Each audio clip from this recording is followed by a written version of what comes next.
Ya, terima kasih sebelumnya buat teman-teman rekan-rekan SBW ini semua yang memberikan punya waktu dan kesempatan ini mendengarkan tentang materi leadership terkait dengan impact dan influence. Jadi intinya materi ini sebenarnya untuk ke arah basic leadership program yang tentunya untuk bisa dipakai untuk kita semua. Karena kita semua ini nantinya juga akan menjadi pemimpin-pemimpin di masa yang akan datang. Oke, langsung kita mulai saja untuk materinya. Jadi di sini menceritakan tentang apa sih definisi dari impact dan influence. Impact itu adalah kemampuan untuk memberikan kesan positif terhadap orang, sementara influence itu kemampuan untuk meyakinkan dan mempengaruhi orang atau pihak lain. Nah, kombinasi dari impact dan influence itu akan menghasilkan yang untuk meyakinkan, mempengaruhi atau memberikan kesan kepada orang lain agar mendapatkan dukungan atau pengaruh dari orang lain. Jadi itu yang impact dan influence itu yang diharapkan dari seorang leader nantinya. Oke, lanjut. Nah, yang seperti saya bilang tadi, saya katakan tadi, objektif atau tujuannya itu adalah untuk mampu memahami metode tertentu dan gaya interpersonal yang efektif untuk mendapatkan dukungan dan pengaruh dari orang lain. Oke, next. Nah, dalam materi hari ini sebetulnya ada beberapa topik atau bahasan ya, mulai dari overview, trust, ISG dan MBTI. Mungkin mengingat waktu, mungkin saya coba singkatkan saja sampai di ISG mungkin nantinya. Di ISG juga mungkin tidak sepenuhnya, mungkin hanya setengahnya. Oke, next, Mas Busro. Oke, apa sih yang membuat orang itu bisa memberikan kita, seperti apa sih kita berikan kepada orang sehingga orang itu akan bisa melihat kita kesannya positif dan senang dalam waktu yang singkat. Kira-kira apa ya? Sebenarnya yang mudah itu, coba next Mas Bisol. Jawabannya itu hanya di senyum yang tulus. Nah, di situ kita bisa lihat ya bentuk-bentuk senyuman-senyuman dari tokoh-tokoh atau orang-orang yang ada dalam gambar. Intinya first impression dari orang untuk melihat kita itu sangat penting. Jadi senyum yang tulus itu yang merupakan jika kita ingin mendapatkan kesan yang impress yang baik dari orang. Oke, next. Langsung sekarang berarti masuk ke materi yang intinya ya. Jadi how the best leaders build trust. Jadi apa saja leader itu untuk membangun kepercayaan atau meningkatkan kepercayaannya. Di sini dikatakan trust is born from karakter dan competence. Jadi akhir dari karakter dan kompetensi. Kemudian di bawahnya ada speed of trust. Speed of trust itu ada terkait dengan high trust, speed goes up, goes down. Di sini kita dapat melihat ketika trust itu turun, speed otomatis turun, cost akan naik.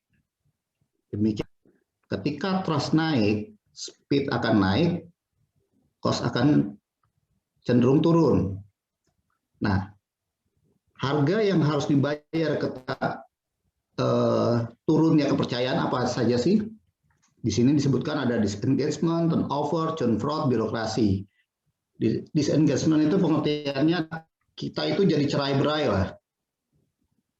Turnover itu ada semacam kekacauan. Churn, fraud itu ada semacam aksi. Birokrasi itu ya birokrasi. Jadi harga yang harus dibayar ketika kepercayaan itu turun adalah 4 hal tersebut. Nah, ini yang harus kita hindari ya. Kenapa kita di dalam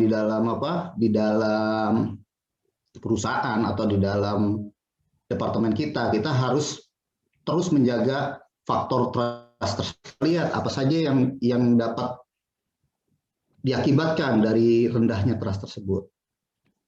Kemudian di sini disebutkan juga ada behavior of high trusted leaders. Jadinya apa saja sih yang sifat atau sikap yang harus dipunyai oleh pemimpin yang dapat dipercaya. Di situ disebutkan ada talk straight yang berbicara langsung, yang mendemonstrasikan respect ke yang lain, menciptakan transparansi, itu maksudnya membenarkan yang salah. Show loyalty itu adalah kesetiaan dan kemudian deliver result, mengutamakan hasil, membuat sesuatu menjadi lebih baik.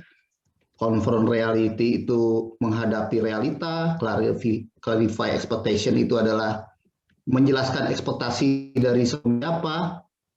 Kemudian practice accountability itu mencontohkan atau mempraktekkan cara bertanggung jawab yang baik dan benar. Listen first itu mendengarkan dahulu, keep commitment itu menjaga komitmen, dan extend trust itu memperluas rasa kepercayaan ke anggota-anggotanya. Itu disebutkan juga ada karakter, kompetensi, credibility. Di situ juga ada definisinya, karakter itu apa, kompetensi apa, credibility. Yang pada akhirnya credibility itu adalah gabungan antara karakter dan kompetensi yang akan membuat reputasi. Ya, oke, next Mas Busro.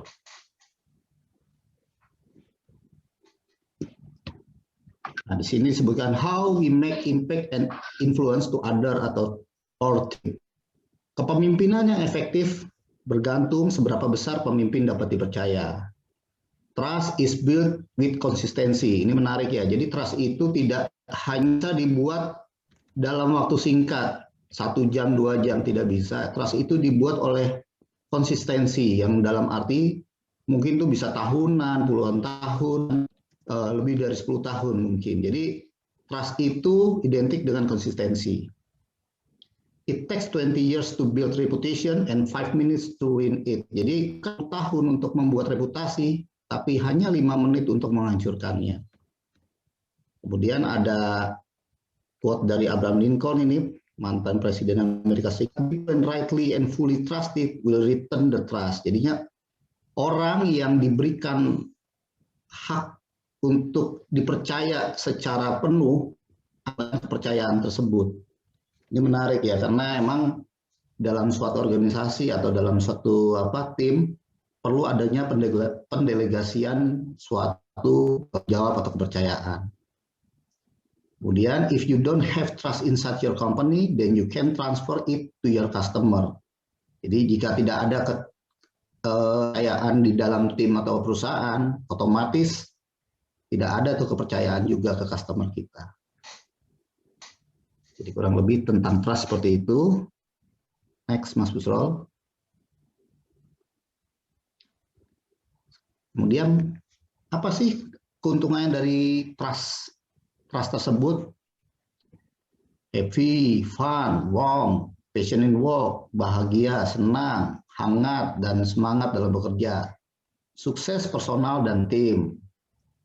Di sini kita bisa lihat Facebook dalam waktu 15 tahun dia bisa dari 0 pengguna sampai 2,3, dan mereka bisa mendapatkan keuntungan kurang lebih 800 triliun dalam waktu 15 tahun tersebut dari digital. Kemudian juga di situ di bawahnya juga kita bisa lihat demand di Recash itu ada 2,49 juta user, Tcash 100 juta user, OVO 1 miliar, GoPay 1,2 miliar jumlah transaksi per tahun. Ini mencerminkan trust yang begitu tinggi terhadap atau perusahaan-perusahaan tersebut. Oke, next.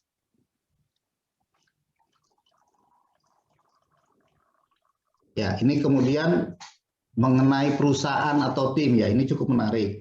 Jadinya ada hukum yang namanya the law of change. Jadi a chain is as its weakest link, yang artinya mungkin saya boleh artikan rantai itu adalah bagian yang terkuat dari lantai adalah bagian yang terlemah tersebut. Jadi pengertiannya itu tidak ada bagian yang terkuat atau tidak ada bagian yang terlemah. Yang terkuat itu adalah yang terlemah. Jadi di sini kita diminta untuk sebagai ilustrasi, di situ ada gambar kuda dan di belakang kepala kuda belakangnya sapi. Jadinya bukan seperti ini yang diharapkan. Bukan front office itu yang seperti kuda yang larinya cepat, sementara back office seperti sapi yang jalannya lambat. Jadi diharapkan di sini dalam suatu perusahaan harus adanya kekuatan yang sama maupun di bagian belakang. Ilustrasi juga di bawah tuh kita bisa lihat ada permainan angklung dan permainan alat musik ya. Ini kalau yang mengerti tentang musik, mungkin di sini ada beberapa nada yang berbeda-beda ya. Mungkin kalau di paduan suara itu ada suara sopran, tenor, dan bass. Itu berbeda-beda, tapi begitu bisa diselaraskan dengan baik, itu akan menghasilkan harmonisasi suara sangat indah. Demikian juga halnya dengan istilah hukum the law of chain itu. Jadi hukum ini menganalogikan bahwa kita semua itu tidak ada yang lebih baik atau lebih hebat daripada yang lainnya. Jadi sebagai contoh di kita ya mungkin ya saran, operasi, ada keuangan, ada bagian yang lain-lainnya ya. Jadi kita itu semua itu saling punya kekuatan atau saling mempunyai kontribusi yang sama bagusnya dan baiknya. Jadi tidak ada bagian yang satu itu merasa lebih baik lain. Kita semua sama dan diharapkan speed atau kekuatan kita pun sama supaya kita menciptakan hasil yang sangat baik nantinya. Oke, next. Nah, ini terkait dengan hal tadi, perilaku apa sih yang berkembang? Jadi behavior anchor. Anchor itu kalau bahasa Inggris, bahasa Indonesianya itu berarti kan jangkar ya. Kalau misalnya teman-teman yang suka main bola itu ada namanya gelandang jangkar atau gelandang anchor. Itu sifatnya bisa ke bawah, bisa ke atas. Jadi behavior anchor itu sifat yang atau perilaku yang baik ke dalam maupun keluar itu gitu. Jadi di sini kita ada lihat 5 behavior anchor yang perlu dikembangkan. Jadi kita itu diharapkan sebagai leader nantinya menunjukkan terhadap orang lain. Nah, ini harus dicatat nih, tampil rapi, percaya diri, dan didukung bahasa tubuh yang sesuai. Kemudian memperoleh perhatian, kepercayaan, dan yang cepat dari orang, segera dapat diberi tanggung jawab. Ketiga, senantiasa tenang, antusias, percaya diri dalam menghadapi kesulitan atau situasi baru. Keempat, menggunakan logika atau data yang berbeda sehingga meyakinkan pihak lain. Kelima, menggunakan teknik dan pendekatan yang tepat untuk mempengaruhi orang lain dalam menerima ide atau kebijakan baru. Yang harus dimiliki oleh seorang pemimpin nantinya, supaya nantinya tim atau perusahaan yang dipimpinnya tersebut dapat mencapai seperti yang diharapkan. Kemudian di sampingnya ada behavior level. Behavior level itu terkait dari perilaku atau sikap yang sesuai dengan tempatnya ya, dalam artian gini. Jadi kita itu harus bisa membedakan di mana kita berinteraksi, kapan kita berinteraksi juga. Di behavior level itu ada behavior level individu, ada tim, departemen, eksternal, unit, departemen, company, eksternal. Jadi harus dibedakan. Kita bertingkah untuk individu atau untuk diri kita sendiri kita bicara seperti apa. Sebagai tim kita harus bertingkah laku atau berbicara seperti apa. Di dalam departemen tingkah atau bicara seperti apa. Keluar pun juga harus dibedakan, nggak bisa kita samaratakan karena disinilah sebagai pemimpin kita harus bisa adaptable atau situasi. Di sini juga ada yang situasi familiar, ada yang situasi yang berbeda, ada yang situasi konflik, bahkan ada situasi yang kompleks. Di sini harus bisa memposisikan dirinya di berbagai situasi. Ya, kurang lebih seperti itu. Next, Mas Busrol.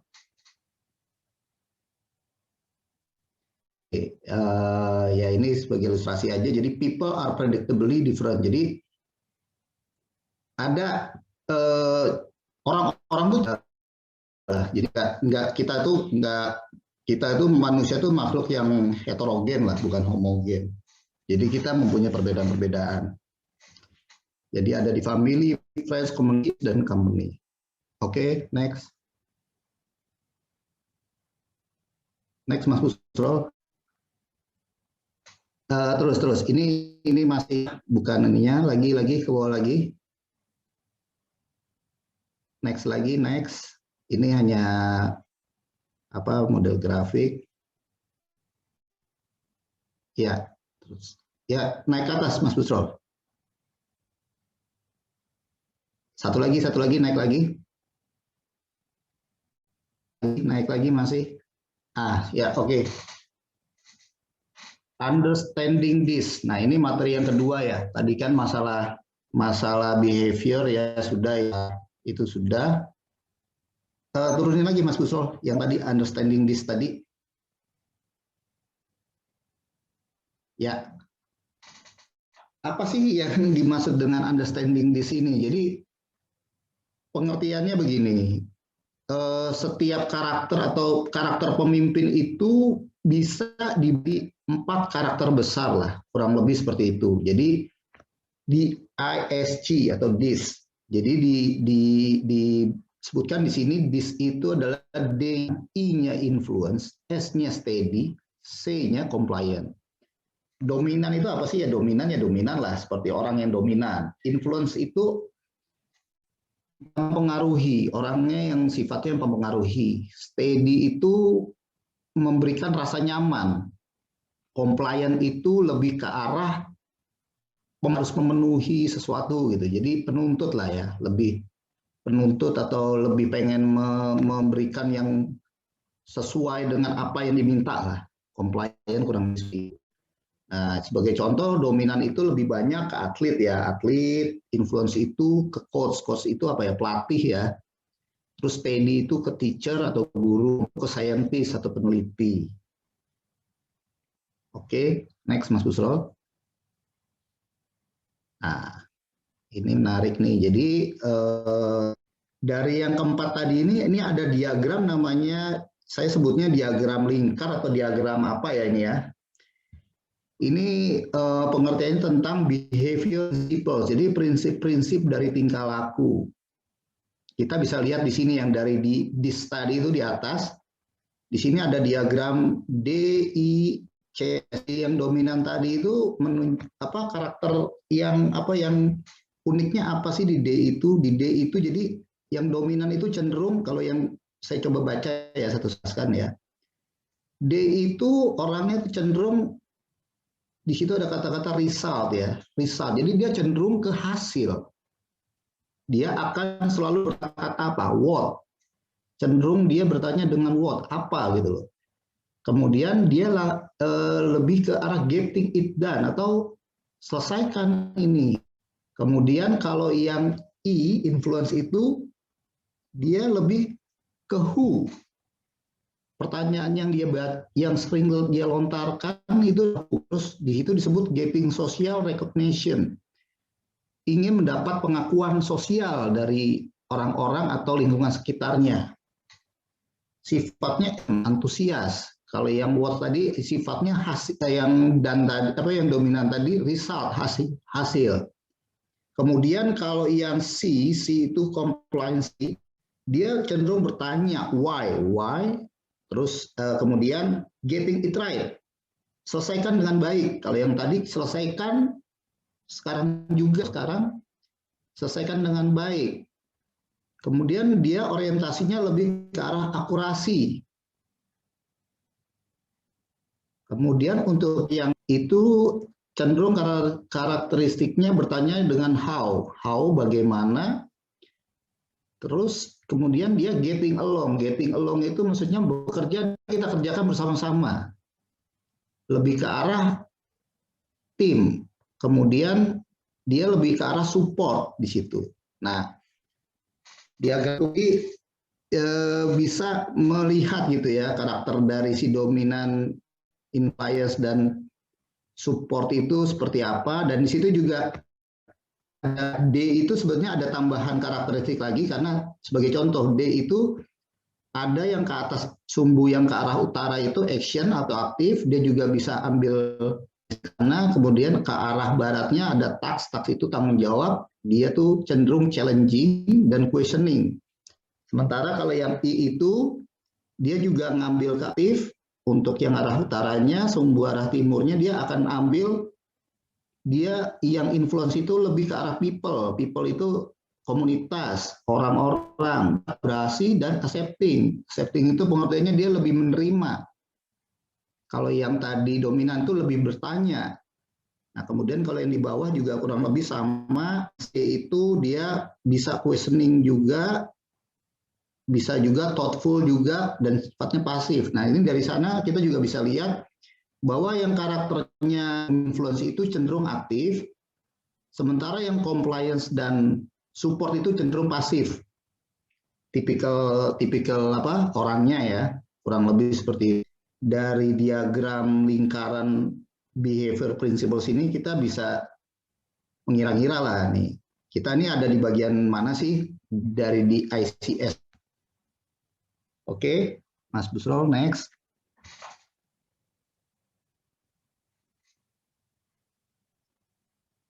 Ya, ini dia statistiknya dari di ICS. Oke, next Mas. Ke bawah lagi, ini gambar-gambarnya saja. Oke. Nah, untuk yang dominan sendiri itu pun nanti ada dua apa ya? Ada tabel yang sebelah kanan ya, kita bisa lihat tuh skala 1 sampai 6. Jadi di tengah-tengahnya itu ada batasan antara 3 dan 4, itu menunjukkan ya rata-rata ya. Jadi ada yang cenderung di atas 4 itu dibilang high. Jadi 6 itu kategorinya high, jadi ada yang benar-benar high dominan gitu loh. Nah, aku di sini disebutkan karakternya aktif, agresif, may rush into decision making, cenderung terburu-buru dalam mengambil keputusan. Kemudian kalau yang di bawah kan antagonis respon itu agresif, emotion measure itu anger, pemarah. Nah, sebagai contoh untuk yang high D ini kita bisa lihat foto-fotonya di sini, gambar-gambar di sini adalah tokoh-tokoh ini ya, tokoh-tokoh internasional ya, mulai dari Hitler, terus ada Margaret Thatcher, ada si siapa? Trump, ada presiden pertama kita Soekarno. Jadi tipikal dominan inilah yang mempunyai karakteristik seperti ini. Mereka over juga yang cepat. Oke, next.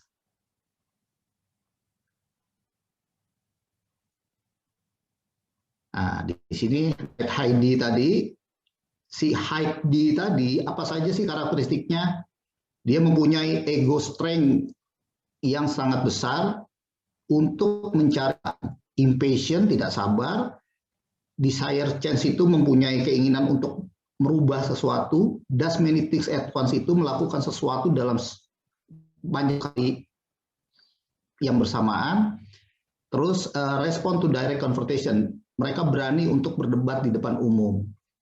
Tapi ada greatest fear, apa sih kekhawatiran mereka yang paling besar untuk Heidi ini apa sih? Being taken advantage of, atau bahasa Indonesia dimanfaatin lah.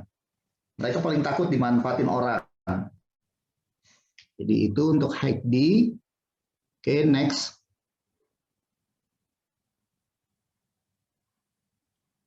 Kemudian style.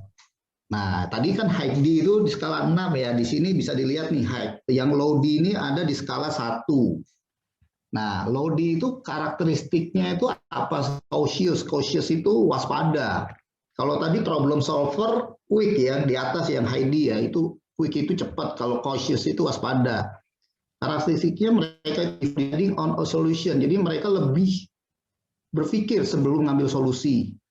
Reflect before selecting a conclusion, lebih reflect itu ngaco, melihat ke belakang lah sebelum mengambil keputusan. Priority in first gather information, then determine best option. Jadi mengumpulkan informasi terlebih dulu, mengambil keputusan atau opsi-opsi terbaik. Dan kelebihannya mereka juga can develop skill to make quick decision if needed. Bisa meningkatkan skillnya untuk mengambil decision yang cepat jika dibutuhkan. Kalau yang high D itu emang jelas dia quick decision. Kalau yang low D ini lebih cautious itu. Jadi tapi mereka bisa mengembangkan diri untuk mengambil keputusan jika dibutuhkan. Nah, jadi di tabel sebelah kanannya itu disebutkan high intensity-nya problem solve now, terus low intensity-nya mereka lebih mengutamakan proses baru memecahkan masalah. Oke, next Mas Bus. Nah, untuk yang berikutnya high I ya, I itu yang influence ya. High I in people, ekspresif. Di sini disebutkan bahwa high intensity-nya itu mereka tuh get energized around people. Mereka tuh sangat berenergi di sekitar orang. Terus enthusiasm can overpower. Kadang-kadang entusiasme mereka berlebihan.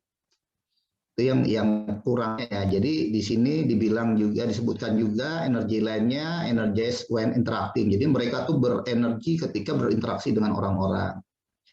Di sini disebutkan gambarkan beberapa tokoh yang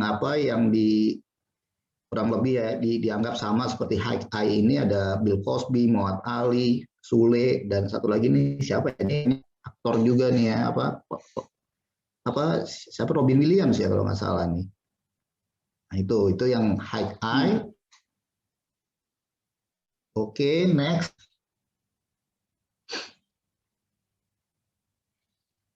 Ya, high I itu dia cenderung nanti emosional. Itu ya cenderung untuk ketemu orang lah ya, ketemu orang, terus disorganize itu nggak teratur, nggak terorganisir, optimis itu bisa menyemangati orang. Apa sih greatest fear-nya mereka? Rejection, ditolak oleh orang-orang. Itu kekhawatiran mereka yang ya, rejection. Oke, next. Nah, kemudian tadi ada high I, sekarang ada low I. Ya, low I people, reserve. Reserve itu pengertiannya di sini bahasa Indonesianya itu lebih cenderung pendiam. Reserve itu pendiam, bukannya reserve itu kesehatan di sini. Kalem. Jadi prefers to be behind the scenes, not center stage. Nah, jelas low I yang typical influence tapi yang low, mereka lebih di belakang layar, tidak di depan panggung. Kemudian approaches interaction in a more reserved manner. Jadi pendekatan interaksinya juga lebih ke reserved manner, lebih ke kalem, ke nggak banyak bicara gitu loh. Jadi yang untuk low I ini. Kemudian more aptitude to observe before engaging in conversation with someone new. Jadi lebih senang jadi pengamat sebelum melakukan percakapan dengan orang lain. Di sini dikasih bold merah, jadi diharapkan yang low I ini learn skill to be outspoken, speak in front of groups. Jadinya si low I belajar lagi nih untuk berani berbicara di depan grup gitu. Jadi kekurangannya ada, kelebihannya ada. Nah, di sini disebutkan juga get energized around people.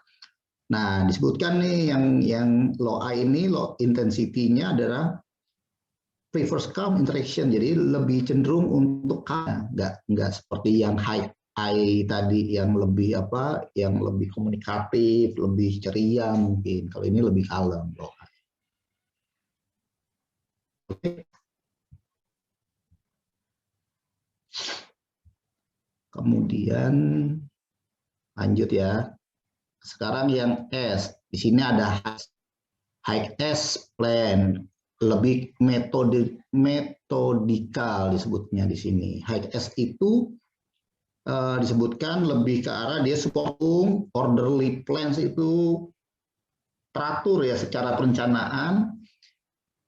Nah, di sini dikasih note juga tapi untuk yang high S ini status quo. Jadi orang ini tuh cenderung untuk ngasih jawaban atau hal tuh yang ngambang, yang apa yang nggak pasti. Status quo itu kayak nang. Jadi kalau mungkin kita bertanya sama orang ini nih nggak susah dapat jawaban yang misalnya ditanya apa jawabannya, jarang mereka bilang A, B, C atau iya atau tidak benar. Mereka tuh cenderung ngasih jawaban yang suruh kita berpikir lagi. Nah, dia cenderung tipikal orang seperti ini, seperti itu. Nah, energi lainnya, jadi mereka tuh punya energinya dengan apa planning. Mereka cenderung pasif dan emotional expression. Sebagai contoh ini, di sini ada Mother Teresa ya, terus ada siapa Winfrey ya, Pra Winfrey ini, terus ada ini ya Mohatata, ini satu lagi nih, ini kayaknya padenya Pak Sabto ini kayaknya.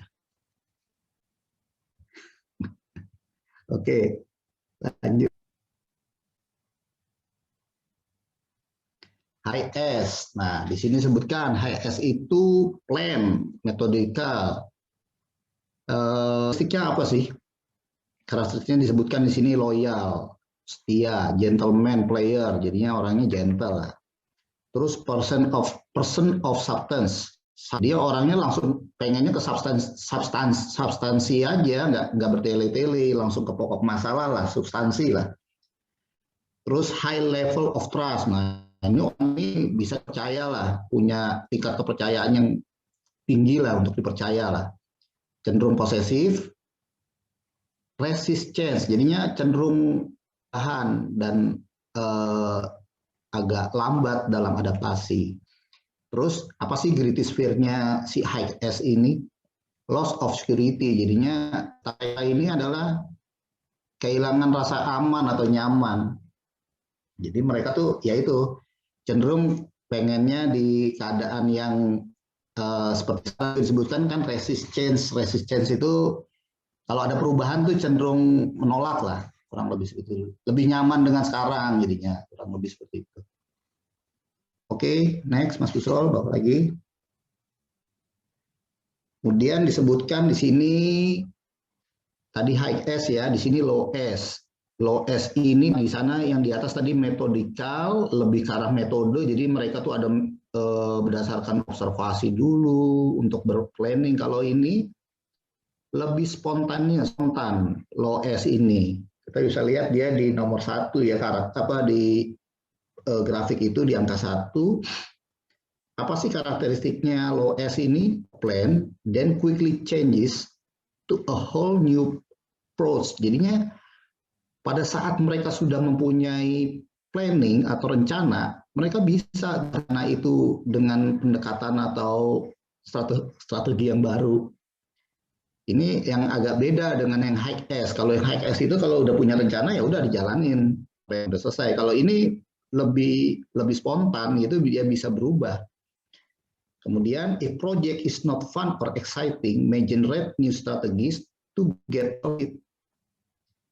Jadi ketika project itu dianggap mereka nggak menyenangkan atau nggak asik, mereka bisa buat strategi baru gitu loh untuk membuat diri mereka ini bukan hal yang negatif ya, makanya di sini nggak dibold warna merah karena dianggap ini ya ada positifnya. Jadi nggak terjebak ke dalam hal cenderung yang cenderung biasa ya, cenderung rutin gitu.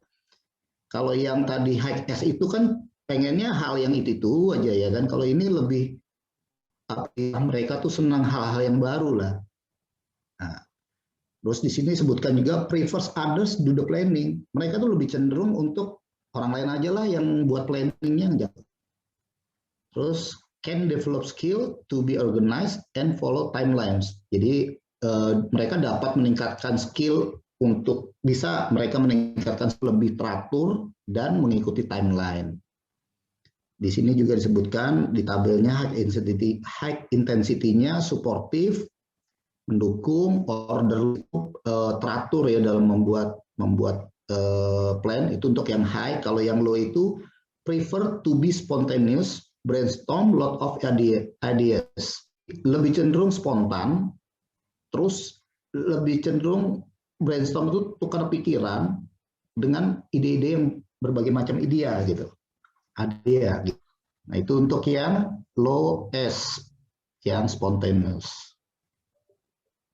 Oke, next, Mas Busrol. Kemudian di sini, nah sekarang sudah ke C ya, high C. High C itu prosedur, akurasi. Nah, di sini disebutkan bahwa itu science yang orangnya itu yang apa yang pengennya memenuhi lah, segala sesuatunya dipenuhi sesuai dengan aturan atau prosedur. Makanya disebut high akurasi. Jadinya di sini kalau yang high intensity-nya dia tuh analisis banget.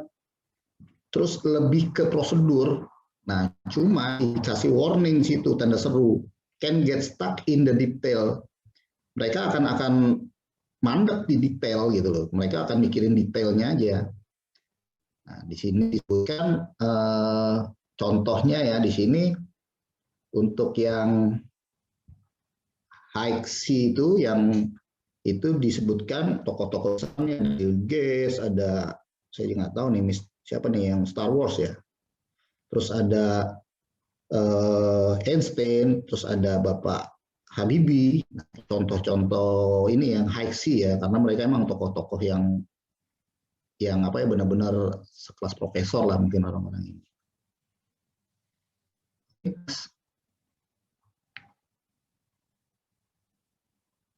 Nah, di sini sebutkan lagi juga high C itu karakteristiknya apa sih? Sionis jelas, sensitif, akurat jelas. Nah, ini needs many explanation. Jadi mereka butuh banyak dijelaskan dan banyak loh. Kemudian kritis fear-nya apa sih? Ketakutan mereka itu apa? Dikritik. Lucu juga ya sebenarnya. Mereka tuh takut dikritik ternyata yang high C ini. Jadi orang-orang yang high C ini kritis fear-nya adalah criticism atau being critics by others. Kritik oleh orang lain ini sangat takut mereka. Oke, next.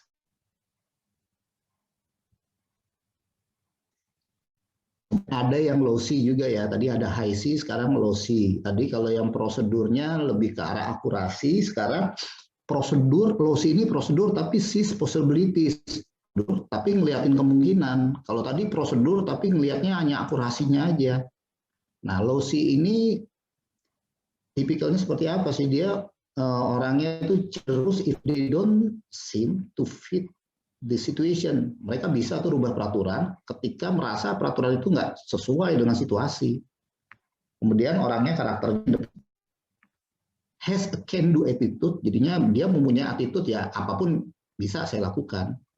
Kemudian result don't always have to be 100%.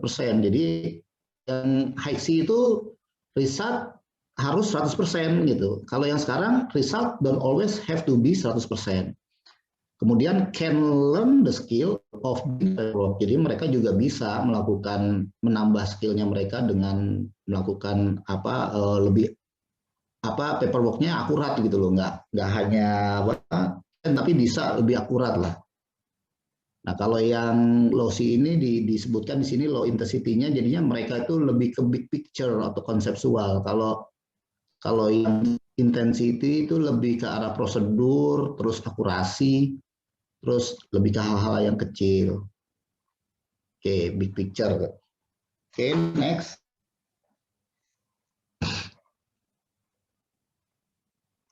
Nah, ini personifikasinya atau apa ya istilahnya digambarkannya kurang lebih I itu yang influence tadi itu digambarkan untuk binatang itu burung pipit. Next, Mas Busro. Langsung aja. Lagi, Mas. Nah, untuk yang S itu digambarkannya kura-kura. Kemudian yang dominan digambarkannya sebagai singa. Kemudian, next. Yang C itu dianggap dipersonifikasikan sebagai kancil. Nah, waktu reeling stress ini, kalau yang D itu apa sih? Mereka tuh reeling stressnya atau ngelepas stresnya tuh mereka kalau yang dominan itu cenderung apa ya? Marah-marah. Kalau yang influensi stressnya itu mereka cenderung ngebanyol nih. Kalau saya lihat di ngebanyol, ketawa-ketawa.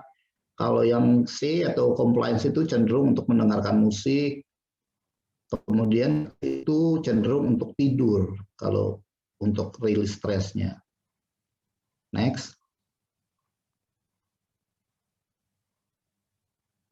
Kemudian pada saat recovery stresnya, ke atas mas, ke atas mas, ya. Yang recovery stresnya kalau yang high itu untuk olahraga, kalau yang I itu cenderung sosialisasi dengan kawan-kawan atau pesta, kalau yang C itu cenderung membaca, yang S itu cenderung untuk nonton TV ya seharian gitu. Oke.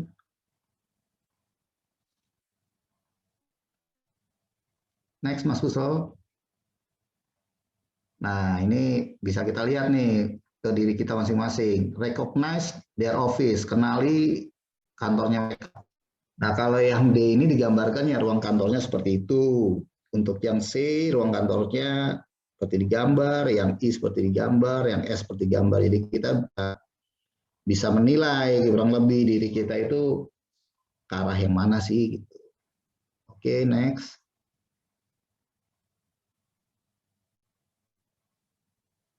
Nah, ini pun juga waktu biasanya mereka tuh akan kan sekarang ada sosmed ya, mereka lebih cenderung posting apa sih di sosmednya mereka, kalau yang di link untuk award of excellence, jadi sertifikat penghargaan atau piagam. Kalau si itu lebih senang memperlihatkan prestasinya mereka, apa graduat apa dari akademisinya ya. Nah, kalau yang I itu lebih ke arah sosialnya mereka lah, kehidupan sosialnya mereka di.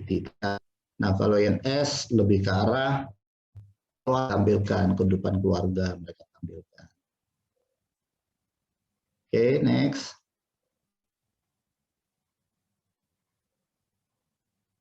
Nah, di sini disebutkan the this debriefer. Does this sound like it?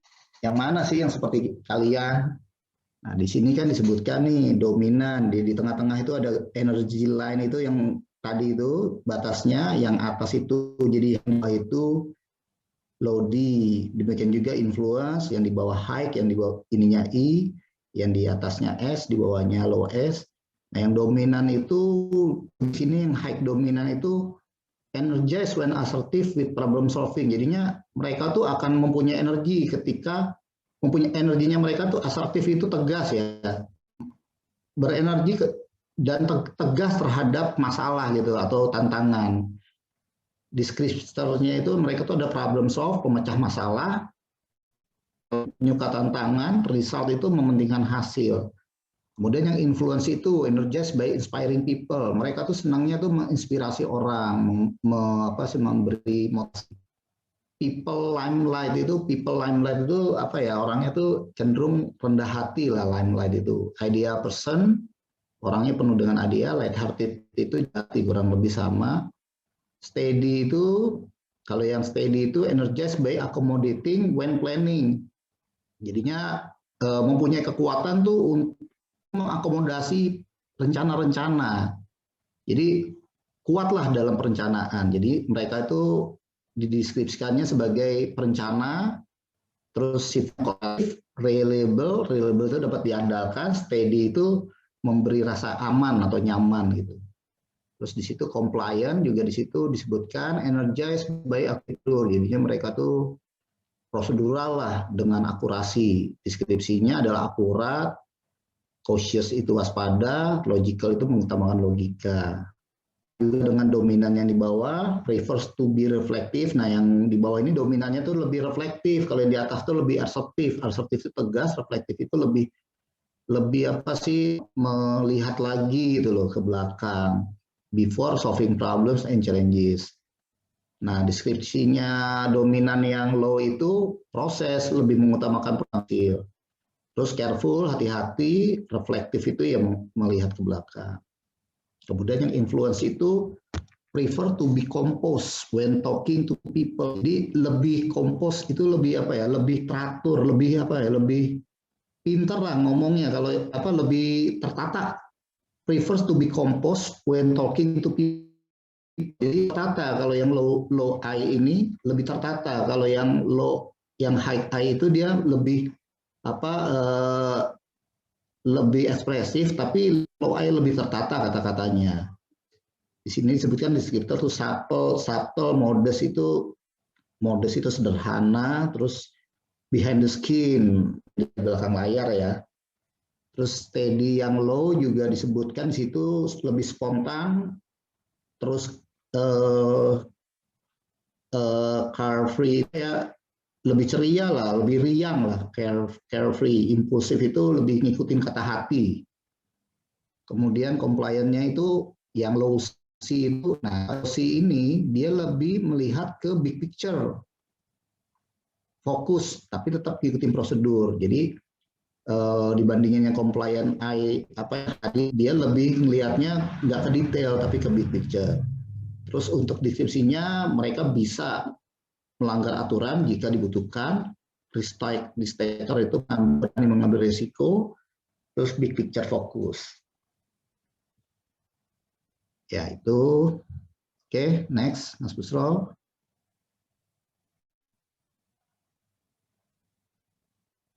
Ya ini masih lanjutan yang tadi ya. Jadi dominan itu apa saja sih karakteristik direct, concise itu lebih ke arah ringkas ya. Candid itu apa adanya, terus terang, terus open itu menentukan, tell it like it is. Jadinya dominan itu lebih ke arah dia tuh orangnya emang cenderung apa buka langsung dan dia cenderung untuk apa dominan lah, menentukan apa yang harus dilakukan. Nah, di bawahnya disebutkan nih appreciates no nonsense communication mereka tuh sangat menghargai omongan-omongan yang apa yang nggak penting gitu. Jadi kalau bicara sama mereka tuh jangan ngomong istilahnya kayak gitu. Jadi orang-orang yang nggak pembicaranya nggak penting tuh yang penting-penting aja mereka sangat menghargai gitu. No nonsense communication in written. Kemudian yang interaktif juga disebutkan di sini atau yang influence tadi ya itu mereka tuh use colorful language, bahasanya macam-macam, casual orangnya, optimistic, outgoing, senang berpergian, opinionated, sometimes slow, playful, suka bercanda, bermain, tapi terkadang suka unfokus. Nah, terus appreciates upbeat tone to communication. Upbeat tone ini di sini nada-nada optimis, dia senang berkomunikasi dengan nada-nada optimis. Jadinya mereka tuh karakteristiknya influence kan, jadi memberikan nada-nada optimis lah dalam komunikasi. Kemudian yang steady, team oriented, patient itu sabar, strive to avoid conflict. Jadinya strive itu berusaha untuk menghindari. Yang steady ini cenderung nggak pengen ada konflik. Slower pace, jadi agak lambat. Peacemaker, pencinta damai, tends to be cautious, agak lebih hati-hati dalam mengambil keputusan. Appreciates more time for decision making, jadi lebih menghargai dikasih waktu yang akan mengambil keputusan. Jadi perlu orang-orang yang steady ini perlu waktu lah untuk mengambil keputusan. Kemudian yang untuk compliant di sini disebutkan careful itu hati-hati, conscientious itu apa teliti ya, kurang lebih sama correct. Terus akurat, task oriented, kemudian less assertive, assertive itu tegas, less itu kurang. Jadi mereka tuh kurang tegas, cenderung kurang tegas lah.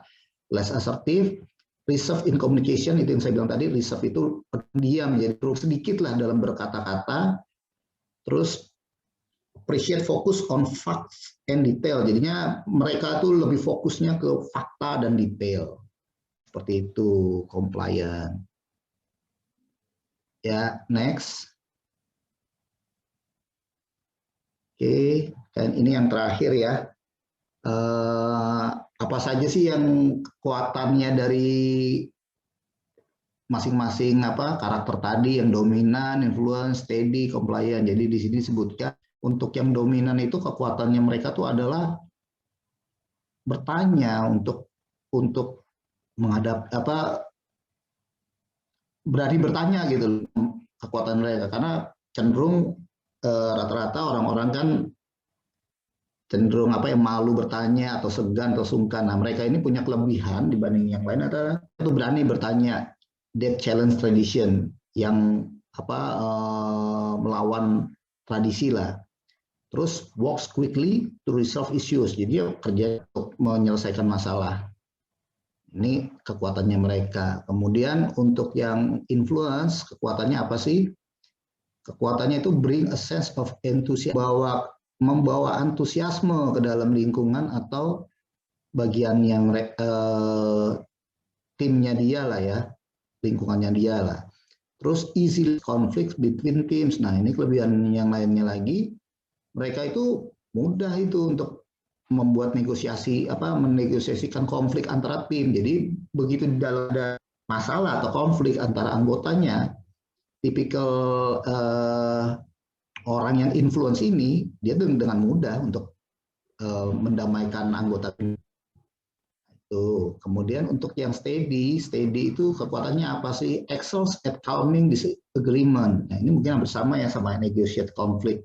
Jadi punya kemampuan lah, kelebihan dalam meredakan disagreement, ketidaksetujuan gitu loh. Jadi mereka punya ketidaksetujuan, ada yang protes atau apa, dia bisa menenangkan. Terus looks for different approaches. Nah, mereka itu punya cara lain dalam hal pendekatan atau komunikasi yang tidak dimiliki oleh tiga karakter lainnya gitu. Dan mereka punya cara tersendiri lah, dan mereka punya berbagai macam cara mungkin melakukan approaches. Kemudian yang terakhir compliant. Compliant di sini disebutkan kelebihannya adalah clarifies complex issue. Jadinya mereka bisa mendetailkan ya masalah-masalah yang kompleks itu loh, yang bagi orang tuh kayaknya sulit, mereka bisa tuh membuat itu jadi lebih terlihat. Jadi tadinya ruwet ya, jadi kelihatan satu-satu. Itu kelebihannya dari si compliant. Kemudian demonstrates technical expertise, ya jelas lah setelah mereka mendemonstrasikan keahliannya mereka di bidang teknikal. Jadi ya prosedural banget lah mereka. Jadi benar-benar segala macam masalah dan sebagainya itu bisa selesai dan didemonstrasikan dengan cara teknikal atau keahlian mereka. Oke, itu aja mungkin dari saya, teman-teman, Mas Busrol.